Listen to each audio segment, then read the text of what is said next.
Welcome to Moments with Marianne. I'm so delighted we're spending this time here today. We have a very empowering show coming right up with special guest Robert-Clancy, and he's here to share with us his new book, Soul-Cyphers, Decoding a Life of Hope and Happiness. Now, Robert is a creative visionary, #1 best-selling author, spiritual teacher, and co-founder of Spiritual Design Studio. At the age of 19, Robert had a divine spiritual experience that altered his life in profound ways.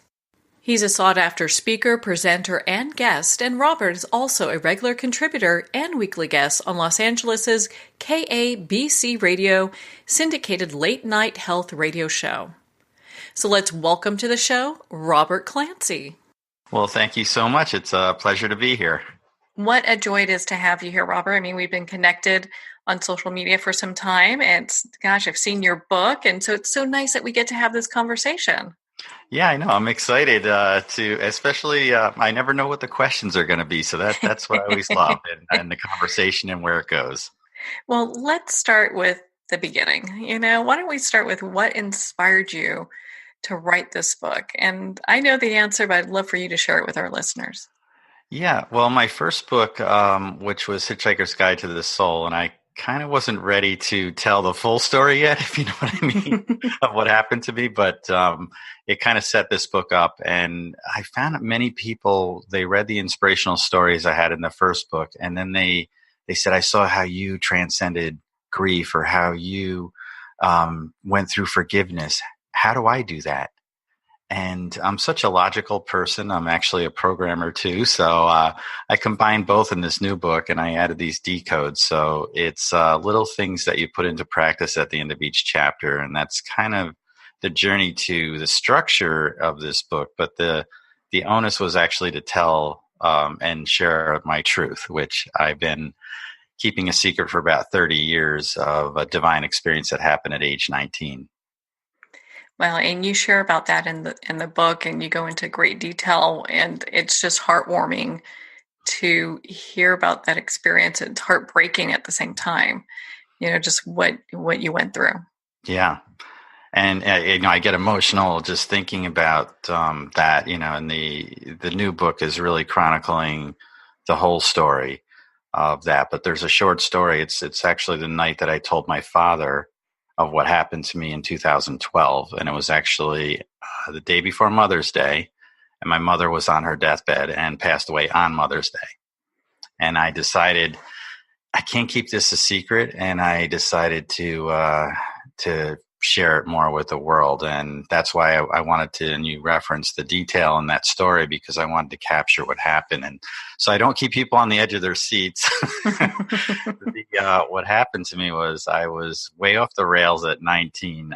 I was a straight A student up to that point, and I just had so many things, really bad things happen in a very short amount of time. And it was information overload. It was just overloaded my soul. I had friends commit suicide. I had friends killed in car accidents. Then I was struggling from that, and I almost got kicked out of college, as I'm sure many students are today. But as a straight A student and being a perfectionist that I was, that didn't sit well either. And then the relationship with my girlfriend disintegrated, and that was basically the only thing really holding me together at that point. And I just started checking out. I didn't want to feel anything, and I was mixing prescription drugs and alcohol, and just went way off the rails. And luckily, someone saw that I was struggling, because I was very good at masking all of this too. Keeping my Pandora's box lid on that. And she pulled me aside. I worked in this restaurant. She gave me this pamphlet on how to meditate, and it was a prayerful meditation. And said, go home and do this. She made me put my hand out. She put it in my hand, and she looked me in the eyes, and I broke down, because I was trying to say it didn't happen. I wasn't struggling, and she saw through it. And long story short, I was about 3 hours into the meditation. I challenged God before the meditation. I said, if I don't see something tonight, I'm done. And so have at it, and you need to heal me. And light appeared. I opened my eyes, and I actually shrugged my shoulders at first, because I thought it was coming from my window, and I thought this was a complete waste of time. and it manifested into an angel. And I know what I saw because it was there for more than an hour, and she touched me in the forehead, and that's where all the words that you were referencing on my Facebook page come from. And in my books, I just wake up with these amazing phrases every day. I call them my downloads. Mm-hmm. Well, they're pretty impressive downloads. I mean, there's a few of them I have marked in the book that I felt really impacted me. So I can imagine how at that age you're getting this information, how it's impacting you then. Yeah, it was sort of, I had a few spurts of it over the years, but it was actually December 1st, 2012, when I woke up. All I can describe as it was a little different that day. I had a clarity beyond clarity, and that's when the mother lode of all of those came in. And they've been coming in ever since then. And it's almost like I see God's math on everything. I can look at a fire extinguisher and the word pressure is on it. And the words will be, when you feel the weight of the world upon you, know that love will hold up anything as long as your faith does too. Or I'll see, I saw a sign. It was, peace of mind is a beautiful thing. And the words just rearranged in my mind. And the phrase was, peace of mind may be a beautiful thing, but peace of heart allows you to see the beauty in everything. And they just go right through my soul. I not only see, feel, and hear the words, but I understand all the information that's behind them and just how each word and how they're put together in that sentence create that meaning. How that all comes together. Mm-hmm. Well, and before we go too far down the path, I'd love for you to share with us, like, where did the title of the book come from? Yeah, it was, I was talking about a little bit of my programming background, and ciphers are kind of in code. You would have something that's encoded that you can't understand. So it would be a cipher, something that's encrypted, something you can't see or get access to. And our souls are like that to a degree when we're in, we're not humans with souls. We're souls surrounded in our humanity. And the humanity is the part that we're decoding. And so I apply my soul-cyphers decoding a life of hope and happiness, because you can actually reprogram yourself for that hope, for that happiness, and all of those things are possible. And you can get out of the darkest. And trust me, I've been on rock bottom. I know what that's like. There are two things there, besides the bottom and the darkness. When you look up, you'll see the light and the way out. And it's not only a metaphor, but it's the direction. And looking up and being positive and coming out of that. So that's where this book evolved from, that concept. Do you feel that, I know your book is written just for everybody, that people who are going through that like dark night of the soul, or that place where they feel like they don't have any hope, that this book is really something that can help them? Yes, you touched on the key word. And it's almost like each book has a theme that I've written. And this one is definitely the hope book. And it does provide that. And it's for people, if you're struggling in any way, if you've lost a loved one, a child, or your spouse or partner, or things like that, and going through those things, it will give you those pieces. And there's a lot of stories in this book that I've collected, even from other people have shared their stories with me. And I had to walk in their shoes, because I haven't battled cancer, but I do know somebody that has. And there are stories in this book, and their story has not so much to do with the cancer as it does with how they were able to help other people. Mm-hmm.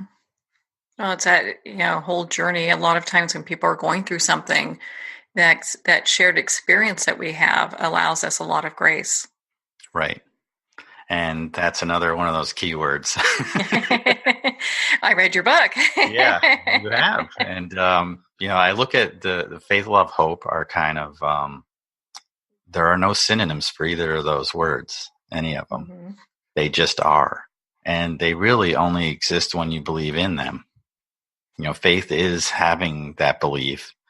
Hope is believing in something that it's going to get better. And love is the belief in everything. And that's really where it comes from. It's just, I see a pyramid when I hear those three words. And then grace is the infinity symbol that sits inside of that pyramid. Well, and it makes sense though, because you look at that and that's really kind of what makes for an ordinary experience to be extraordinary here. Yeah. And it's been that kind of journey. And I really, over the last 30 years, I only told a handful of people about my experience with the angel. And most of those people are already on the other side because I told them in pretty much the hour of their own demise or death. And they were, I had a friend at 27 who passed away from cancer. And he was one of the first people I told. I just wanted him to have peace. And same when I told my father the night my mother was going. They had been married for 64 years, and I couldn't imagine losing somebody you've loved that long.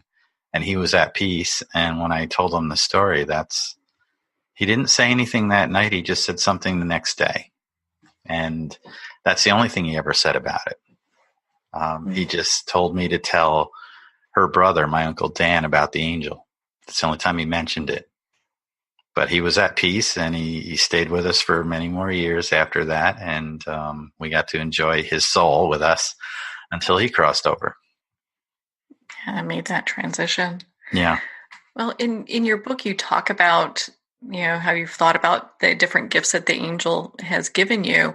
What was one of the things that you feel that she also took? Yeah, I had thought about it. Over the last 30 years, it's all the amazing things I was given, and really everyone has these gifts and are open to receiving them, but took my faith, as odd as that sounds, because I was shown. So faith is a belief in something that you have no physical proof of, and I actually had proof of what I saw and experienced and felt. So faith was taken, and a couple other things: fear, doubt, and worry, which are kind of all the same for me. But the angel gave me that, and took away any of those things from me that I should never worry again in my entire life. Just live, and everything will unfold when it needs to. So I've just kind of walked that journey, and I did my business and all of those things that in working and building a company and those parts, I just walked the path. But I always observed people along this journey and how they connect. And I see those connections, and just in a child's smile or how two people are holding hands or something, I can almost feel what's going on there. Yeah, and it's interesting to have, when you look at faith, having that taken away and really kind of replaced with belief, because it makes it such a stronger connection and says a lot about the experience itself. Yeah, because you really don't have any worries in that sense, and you know that you're held. That was the first thing that the first amazing thought I had out of that whole experience and what was going on, and I was smiling ear to ear. I had to go look at myself in the mirror after this, and I actually talked to myself, because I said, "You're the only person that's ever going to believe what just happened, and you're going to have to carry that now, and you're going to have to live with knowing." And it was like a double-edged sword, that my life as it was is no longer. It's completely changed.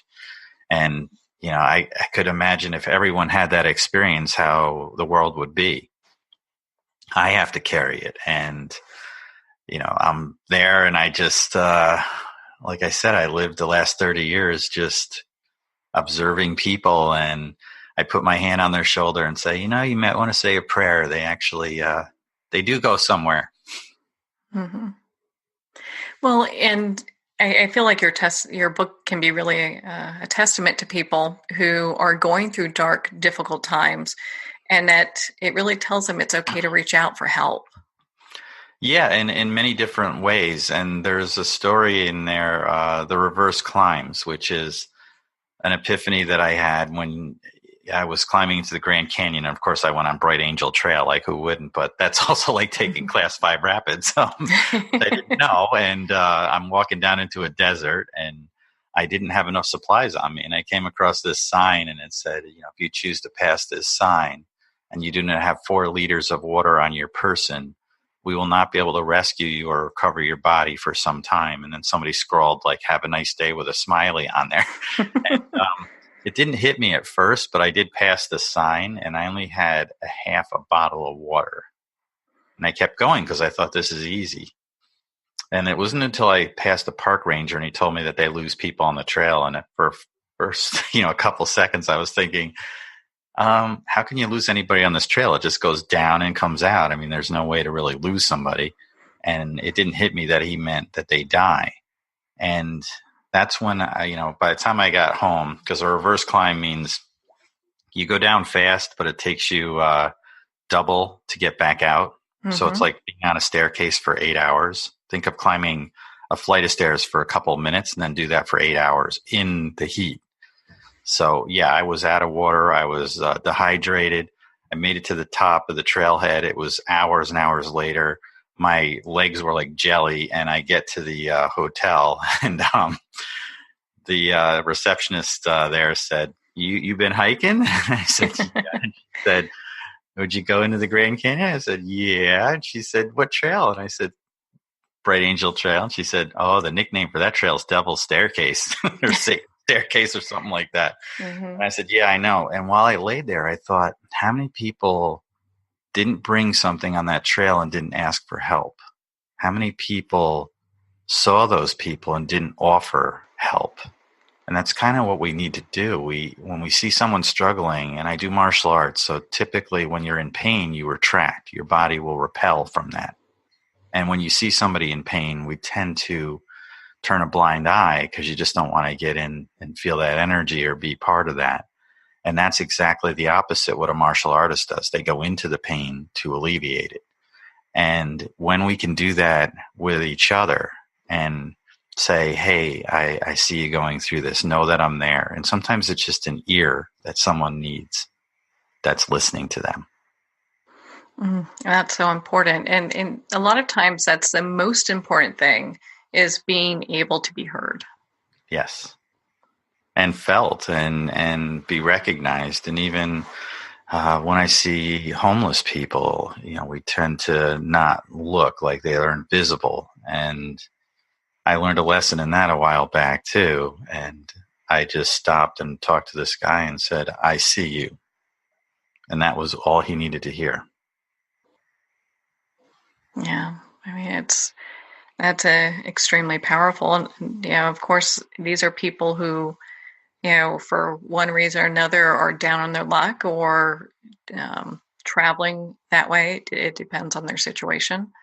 But it's, they're people with emotions and feelings. And, how hard is it to be on the street corner begging? Right. I mean, it's probably one of the more difficult things I think anyone can do. Right. And that's, it's in every city, it's everywhere. And there's a lot of circumstances that get somebody there. Part of it is seeing them, and the next part is extending a hand. And I was in Washington, D.C. with my son, and he went into this store. I don't know, we were just walking along. He was about 16, 17 years old. He goes in, takes his money, buys a whole thing of apples, and then says, "I'll be right back." And he went back, and I didn't even see the guy. He did. And he handed the guy a whole thing of apples. Well, that's really sweet. And we need more people that have compassion in the world like that can see beyond, anyone's exterior, whether it's dirty or wherever they're at. Just see beyond the exterior and see about helping people. Right. Yeah. That's very important. So, so let's talk about, because when we look at people who are going through difficult times, on the other side of the spectrum is love. So what is your definition of love?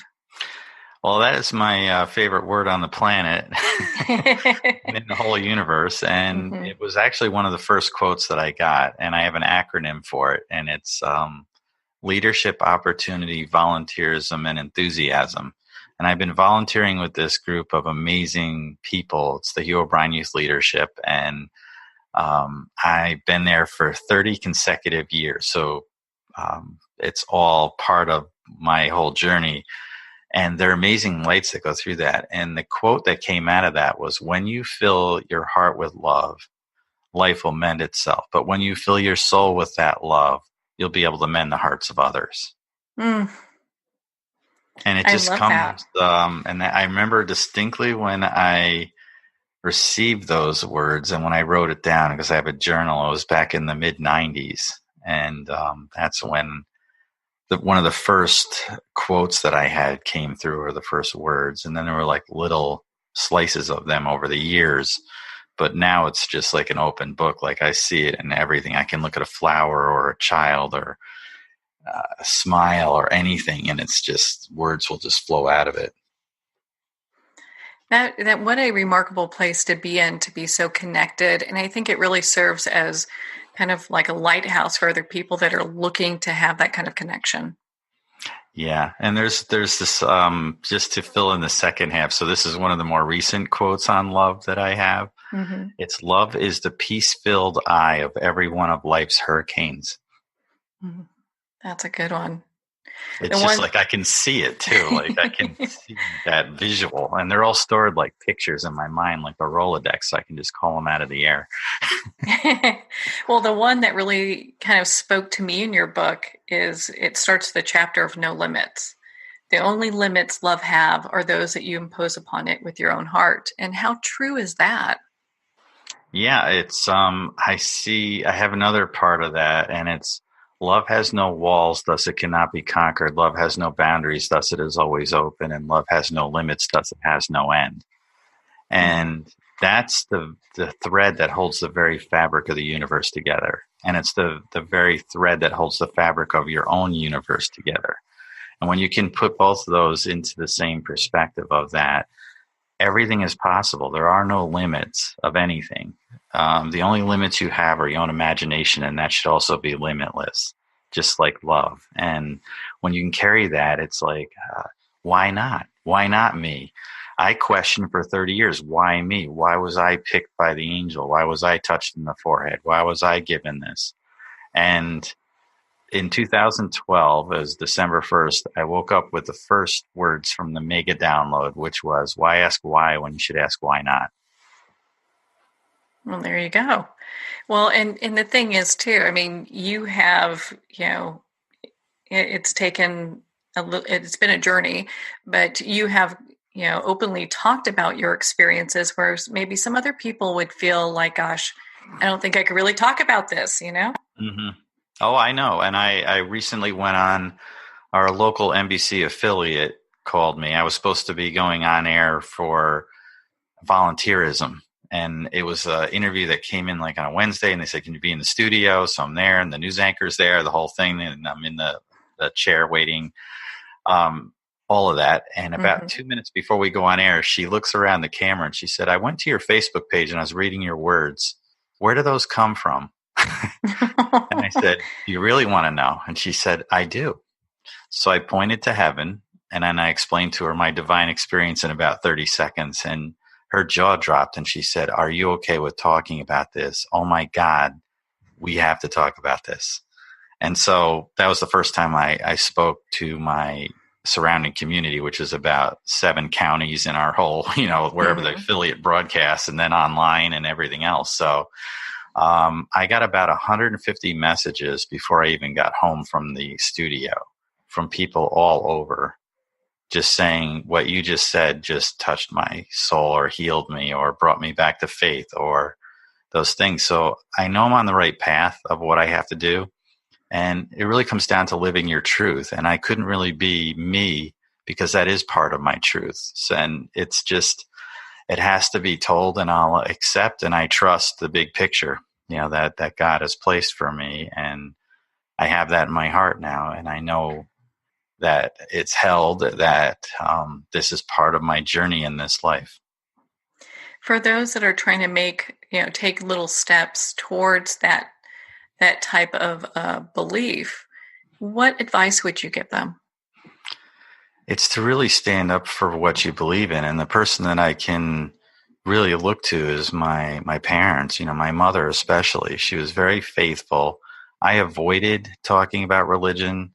I avoided probably my own faith up until, the divine experience. And we go to church or we listen in a synagogue or we go to a temple or whatever you're doing. Do you really believe what is being taught and said? And I had to go into that journey after I was shown that, yeah, there are truths in the Bible or in the different religious doctrines out there because I experienced it. So I kind of chuckle when I watch Ancient Aliens because they're showing like, oh, maybe the Anunnaki. And I'm like, they have wings on them. I think that they were angels. Maybe they were in human form, but I don't know. I saw one that. Well, on that note, we're going to pause here for a quick break. We've been speaking with Robert Clancy in regards to his new book, Soul-cyphers, Decoding a Life of Hope and Happiness. You've been listening to Moments with Marianne. We'll be right back after these messages.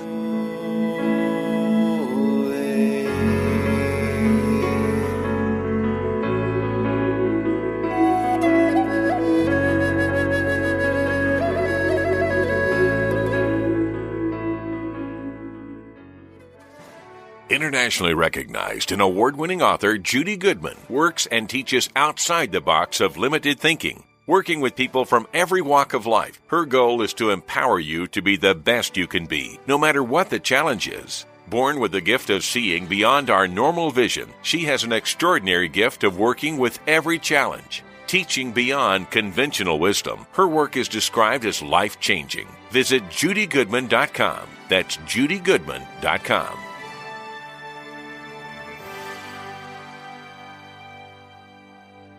There comes a moment when you realize you're somewhere special, when you discover that each beautiful creature that you see has been rescued from a life of absolute horror and brought to this incredibly free place. Here's where their lives were forever changed and where yours will as well. Discover over 500 tigers, bears, and lions at the brand new visitor center at the Wild Animal Sanctuary just outside Denver. For more information, visit wildanimalsanctuary.org. Discover true freedom at the Wild Animal Sanctuary.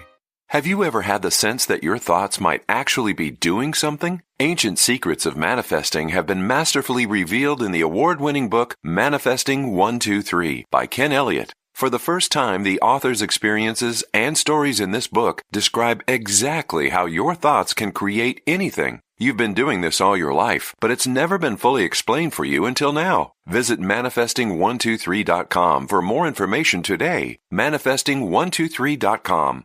There are nearly 2 million Americans living with amputation. Many live right here in San Antonio. Becoming an amputee can be scary, frustrating, isolating, but there's no reason to feel alone. The San Antonio Amputee Foundation is here to help support you and guide you toward resources such as home and car modifications and even prosthetic limbs. For more information or to make a donation, visit saamputee.org. We'll help you live a full, active life, one step at a time. San Antonio Amputee Foundation, healing limbs, hearts, and souls.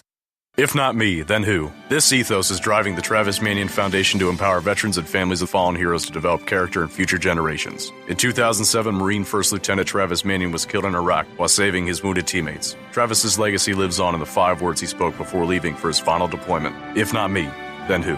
Guided by this mantra, veterans continue their service, developing strong relationships in the community, and thrive in their post-military lives. Visit TravisManion.org and ensure the character of our nation's heroes lives on in the next generation. If not me, then who?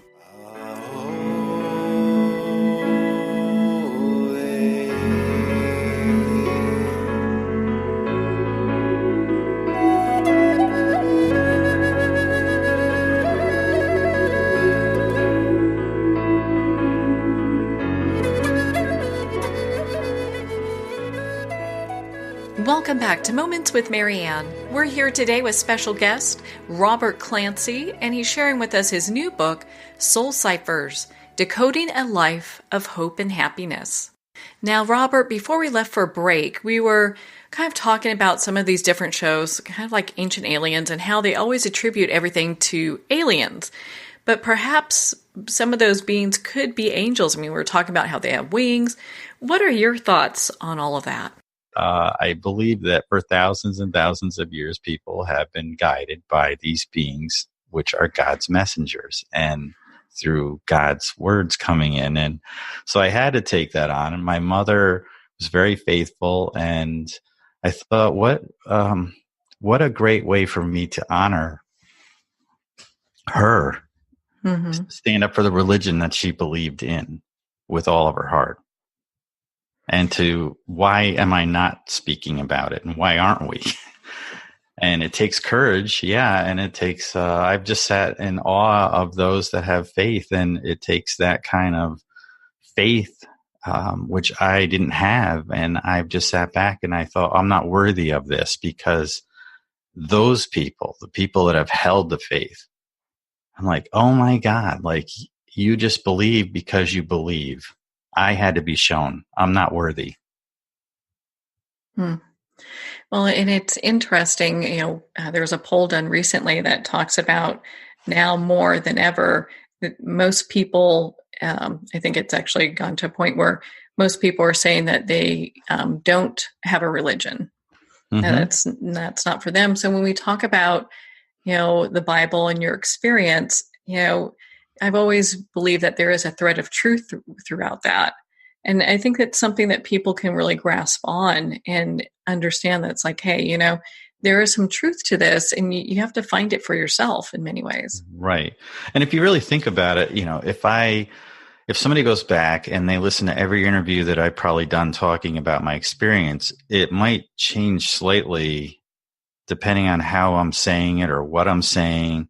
But the bigger picture is always there. Whatever the message is in the experience and the truth that's within that piece. But like, you pass a story from one person to another, it's going to eventually change a little bit, but it can come back as the same truth that's in there. And sometimes it can be completely off, and that's if they don't pass it correctly. And that's the same way until we actually wrote everything down in our different religions. How many years was it handed, word of mouth or witnesses that try to recount things? I mean, people, when they see somebody today just walk by, they might not even remember what they were wearing. So, but the gist of what happened is still there. Yeah. So I take it from that standpoint. And then there's other things that are probably spot on, exact to the letter of what happened. Yeah. I mean, there's a lot to be said with that. And I think it opens the door for discussion for people then to explore their spirituality, whatever that means for them, but at least to get involved and start looking at their spirituality as a personal journey. Yeah. And it is. And your body is like your own temple, and it's your job to look in so that you're never without. And that's really the key to whatever that religion is. And I've run into so many young people who they're nothing. There was no religion, no belief in anything. They just think I'm living and that's it. And that could be, maybe that's their journey. I wish they had my experience, and I can only share what happened. And that's the best way that I can do this. And I'm given an opportunity and a platform, not only through my book, but other channels, to actually now go from one end of the spectrum of not telling really many people to telling the entire world. That's exactly what you're doing. It is. And good for you. Hey, I'm cheering you on. And I want to do it. And it's something that I had a great discussion with my son the other day. He's 19 years old. And I was having a difficult day, struggling with, do I do this? How is this going to affect my family and all of those things? And I said, I know that you understand what happened to me, and you believe that I believe what happened to me. Maybe you don't believe me, but maybe you do.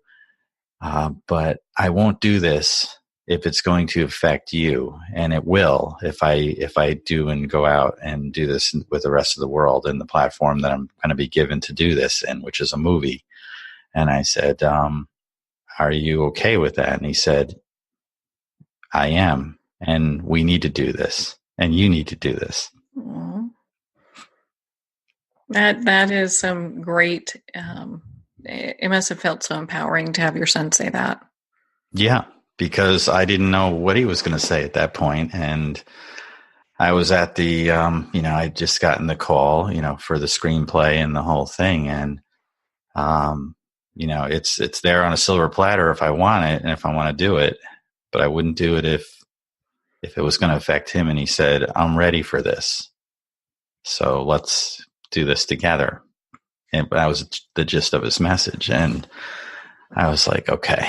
And he had a lot of wisdom at that moment too.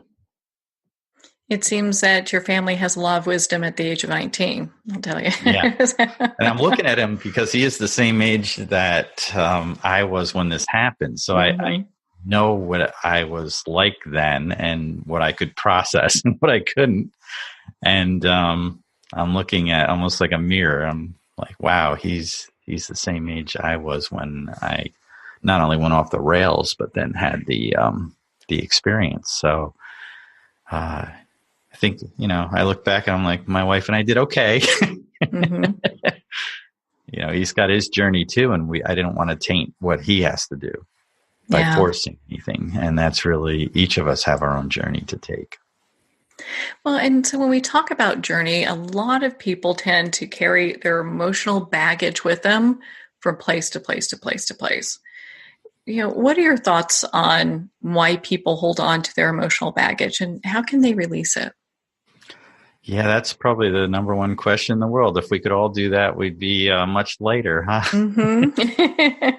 It's a difficult thing because you have like a black box where you store it, and it's almost like you have shame, or it is transcended into that, and that it's going to make you lesser or viewed less by others, and its appearances and all of those things. And that's probably one of the biggest struggles is to do that. And in the journey that I have to take, it's more transparent than I've ever been. And there are, people even in my own family or outside of that or friends that aren't ready to do that journey. And I had a very close friend who came out of the closet after, we were childhood friends. There was 5 of us. And we didn't know growing up until it was later after college that he let us know. And I had lunch with him the other day and I said, you're probably the only other person on this planet that understands what I'm going through as far as the other person that's close to me on this planet that understands having a secret like that and then sharing it and what it means. And he said, when I came out, I lost 75% of my friends. 75% of people abandoned me. Wow. But those that stayed are the ones that have the most meaning in my life and the ones that always did. So, and you're one of them. And that's, a big, big thing. And that's probably one of the struggles to let go of that emotional baggage. And he's living his truth. And I applaud him for what he's done. And we had probably the best discussions recently. One of the group passed away almost 2 years ago. And, he was sort of the one that always pulled us all together. And now we're left without that. And we had some of the best conversations we've had in our entire friendship recently.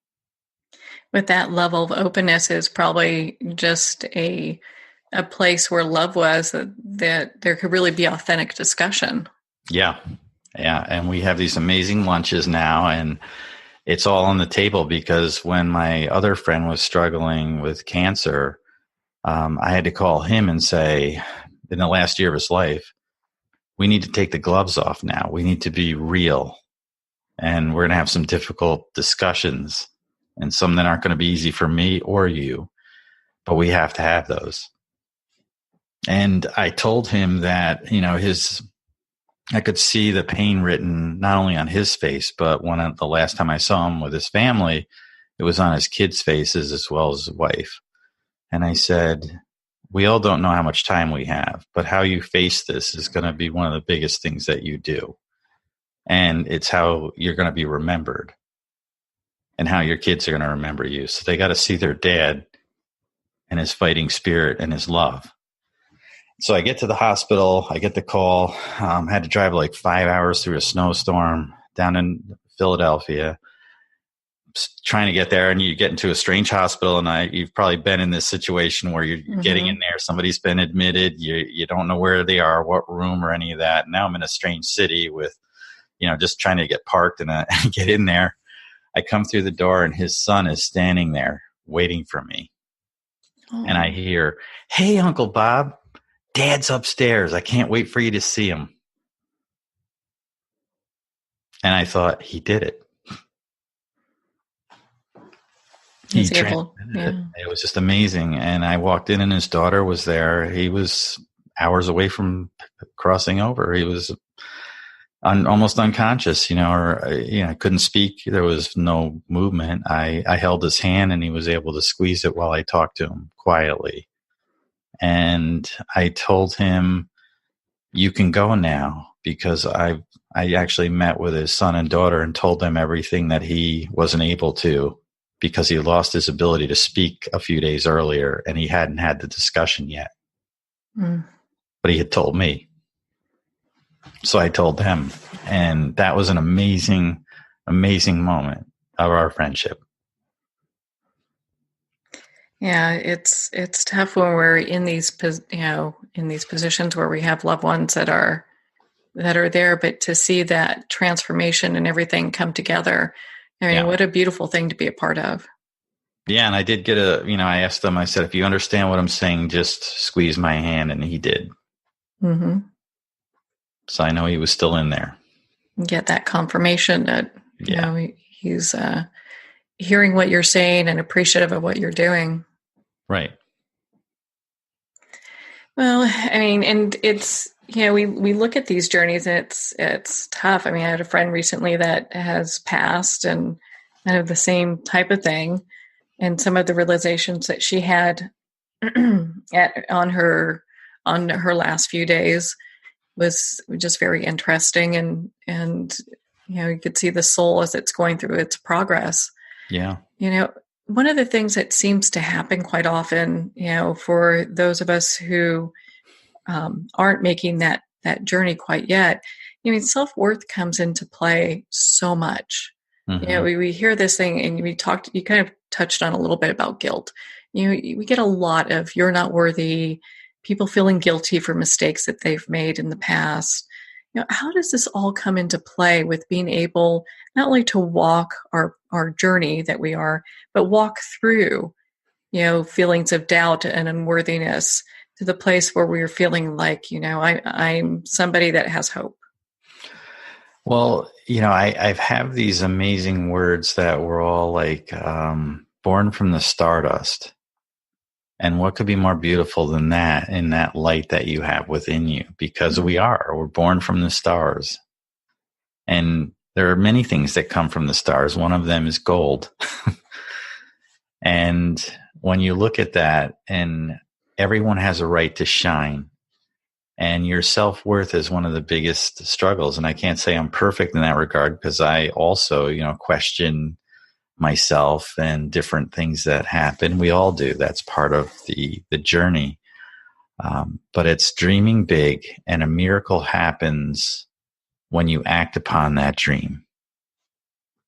The dream is not the miracle. It's when you take a step forward in it. And it's almost like when you set your GPS in your car, you pick this beautiful destination, but your car doesn't go anywhere unless you start driving it. And we've probably all been stuck on the side of the road somewhere. And I ask people, when they're there, I said, have you ever been stuck on the side of the road? They're like, yeah. Go, why aren't you there now? I said, because I either started walking with a gas can, I put, something out to get help. And that's really the journey, is understanding that you can't be stuck on the side of the road as long as you're moving forward in some way. And there's part of that is just setting the GPS, driving the car, and you get off track, but the GPS will always guide you back.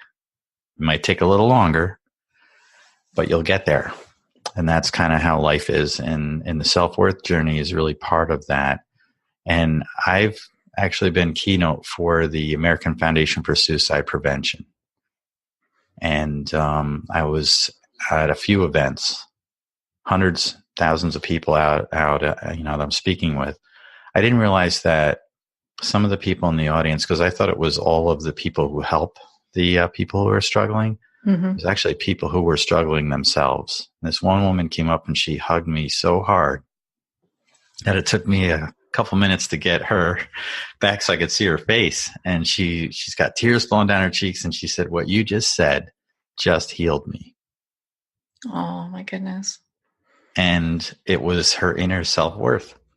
And I saw it just go, just like that. So I was witness to something amazing like that. And the words that I write are just meant to be shared. So I just started posting them one day and on December 1st, 2012, and just never looked back. And the page, of course, that day, you'd love this, is there were 111 fans on the page, which is an angel number. And it was all my friends and family, because I started the page like a month or two earlier, and I didn't really do much with it. And then December 1st came along, and it started growing by about 1,000 a week, and now it's almost up to 750,000 people are on there.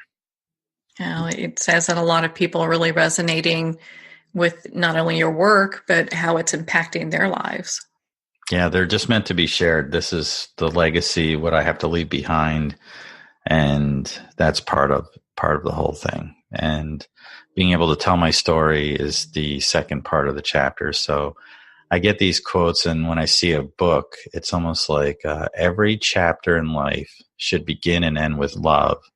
It's up to you to write the beautiful prose in between those two pages. I mean, isn't that the truth? I just love that. Well, Yeah. And, in reading your book, I found that even when, because everyone has grief, worry, doubt, maybe feelings of, maybe they're not feeling worthy, just kind of, we all have that kind of stuff. And we talked about the emotional baggage, but just some of the stuff that's still there. And what I noticed is even some of the grief that I didn't even realize I was still carrying when I read your book, that made its own transition. And you can feel it. It was kind of like a lightning, being able to kind of lighten the load. Yeah. So it was a very special, and you talk about miracles and different things in your book. I felt like it was a special gift to be able to have that experience. Do you feel like you get a lot of people reaching out to you saying the same type of thing? Yeah, there's, I've had people where, I don't know, I just sensed something, and this woman came up to me and she was smiling and she said, all right, so I heard you have these amazing words, and then people get emotional when you say them and they start crying, but I'm really happy and it's not going to work on me, but I just want to let you know. Mm-hmm. But can you tell me something? And I just looked at her and I said, do you really want the words? And she said, yeah. And as I started speaking them, tears flowed down her cheeks. And it was about grief. I said, letting go of grief is not letting go of your loved one. It's creating more room in the heart for the love that you have for them. And if you have great grief, then you must have a very big heart, and it needs to be filled with that love so you can share it with others. And what I see behind those words is that grief is a direct translation of the incredible amount of love that you have for whoever you're grieving. And when you can let that grief transcend back into that love, it's even a more powerful version of it. Okay, well, now you're going to get me start crying here too. That does happen. You're not alone. But I didn't bring my tissues. I wasn't prepared for this. I was actually in the radio station with this one woman, and she said, can you tell some of your stories? And I said, well, some people get emotional if I say the words. And she said, no, I'm a professional. So I said the story. I look over at her. She's got her headphones on, and there's tears streaming down her cheeks. She's waving her hand like to cool herself off. And I'm looking at the guy in the booth, and he's telling me, just keep talking because she's out of it now. Oh my goodness. Well, and it does have that impact because you can feel it go right to your soul. And and I'm sure you get that with everybody that is listening and everyone that connects with you. I feel both sides. And when I write the words, it's whoever it needs to go to. So if it's one person or 1 million people, I've done my job. Mm-hmm. And I've received messages from people around the world now that say everything from please pray for me, I'm going through this, can you help me, to I was struggling today and I was planning on committing suicide. And I read what you wrote and I changed my mind. And I thought, what if I didn't post that day? What if I decided to just say I'll do it later? So I just post them as they come in. They're almost like little diamonds to me each time I get something. And I can read other inspirational words, and then it just brings more out of it. It's almost like I see blooms off of things, and I'll read quotes from the masters and people that have written some amazingly beautiful words, and it just creates more flowers off of them. What's like one of the quotes that really touches you still to this day? Well, it's the one on love that I spoke earlier, but my favorite one is the one about the love that transcends, all the walls and can't be conquered. But the biggest one is that hope will never leave your side unless you choose to let go of it. So why let go? And there's another longer piece to it that I just love the phrases that are from this. There's two parts to it. One is we never see the great picture God paints for us because we're always standing on the canvas. And of all the journeys of life, you'll encounter valleys of despair and mountains of hope. Just know that the heavens are above those valleys and the mountaintops touch them. To reach the summit, take one hope-filled step past your fear, doubt, and worry. That one is my journey. Wow. That is another very touching one. I mean, I should have prepared better and had tissues here. I don't have any either. Okay, well, we'll all cry together then. Yeah, I'm going to brand my own box. That's what the people said. When your movie comes out, you don't need to have any merchandising, just tissues that you're going to hand, because people will just be crying in ways of joy. It's what they're going to experience and see, the whole picture of that point of, and I can't wait to show people what the angel looked like and what the experience was. And that is the best way to do it, is through a movie, because it can reach everybody with a beautiful story. And that's so looking forward to doing this. You have another one here I'm going to share with our listeners. It talks about paying it forward. I love that one. Too often people, they just like, it's not that big a deal, or I can say it without you reading it. Oh, that's even better. Yeah, paying it forward is an expense we all can afford, and one humanity cannot afford to live without. Is that the one? That's the one.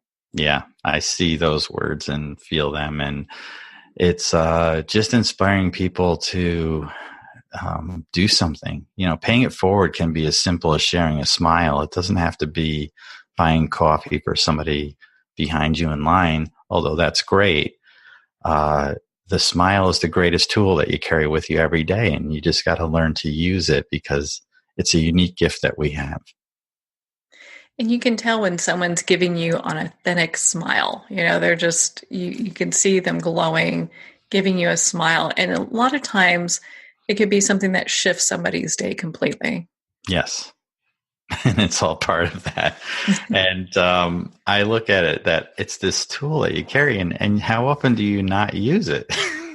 So I just go out and I'm just smiling at other people, and it just like creates this viral light that just goes through. So, it's not the crazy smile, but you just go and smile at people when you're talking to them. And it's an amazing thing happens. It's really being so fully present. Well, Robert, my goodness, we can talk about your book, Soul-Cyphers, all day long. And I'm probably going to need a lot more tissues. I think when your movie comes out, every time someone buys a ticket, they should give them a little box of tissues or something like that. They're going to need these. I'm just saying, while you go in there. I'll be prepared. Our listeners are going to be prepared. Where can our listeners connect with you and learn more about not just this book, but your books and your work that you're doing? Yeah, the website is guideToTheSoul.com, and that has links off to all my social media, my show with my amazing co-host who's been on your show, Lisa Winston. She's an amazing light, and she's my soul sister, so you'll see her smiley face on there. We also just all the different projects and things that are going on, and that's where I'll post updates. Yeah, Lisa's a dear friend. Absolutely love her. I'm so glad that we've been able to connect now, too. Robert, thank you so much for taking the time to be on the show with us here today. Well, thank you so much. It's just been a blessing, and thank you for all the things that you do in the world, too. Well, Robert, it's been such an honor to spend this time with you, and of course, to talk about your new book, Soul-cyphers. Again, people can pick up their own copy at Amazon, Barnes & Noble, and all indie retailers. Well, we're at the end of our time today. I would like to thank everyone for tuning in. You're listening to Moments with Marianne. And remember, make every moment count.